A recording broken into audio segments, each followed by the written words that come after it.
I have been exploring the concept of survival fire starting with only what you have in your pockets and no Bic lighter, because that would be too easy. So I've got these little toggle ferro rods, and I've got a sock. I secure the ferro toggle to a stick with shoelace so it's easier to grip onto. I just recently learned from the David West channel that your socks make a good fire starter, and you always have your sock on. You pinch, you can cut it without even taking your shoe off. Here's an old sock my kids have outgrown.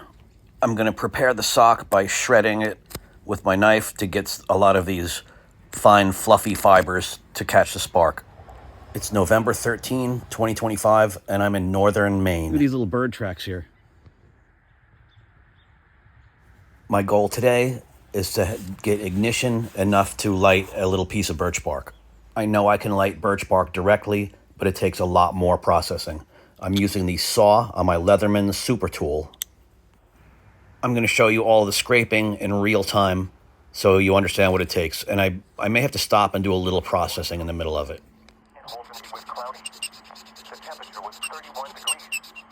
The dew point was 30, and the relative humidity was 96%.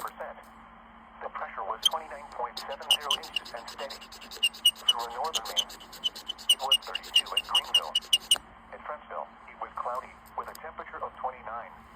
At Bangor and across down East Maine, at Bangor, it was partly sunny. On David West's video, there was a comment asking, is that cotton or synthetic?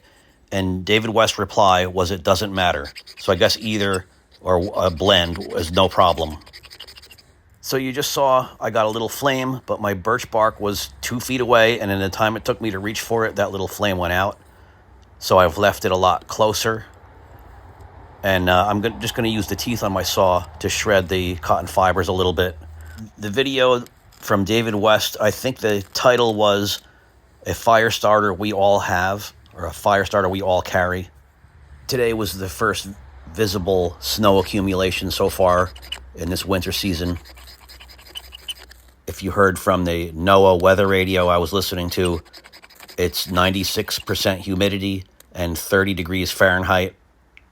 So it's not ideal conditions, but it's not really bad weather conditions. It's still snowing a little bit, just flurries. And here you see I've got a fire started. I guess it took me about a minute of actual scraping, and the processing was a lot easier than if I had just gone straight to birch bark. It would have taken a lot more processing. It's a real good survival tinder option.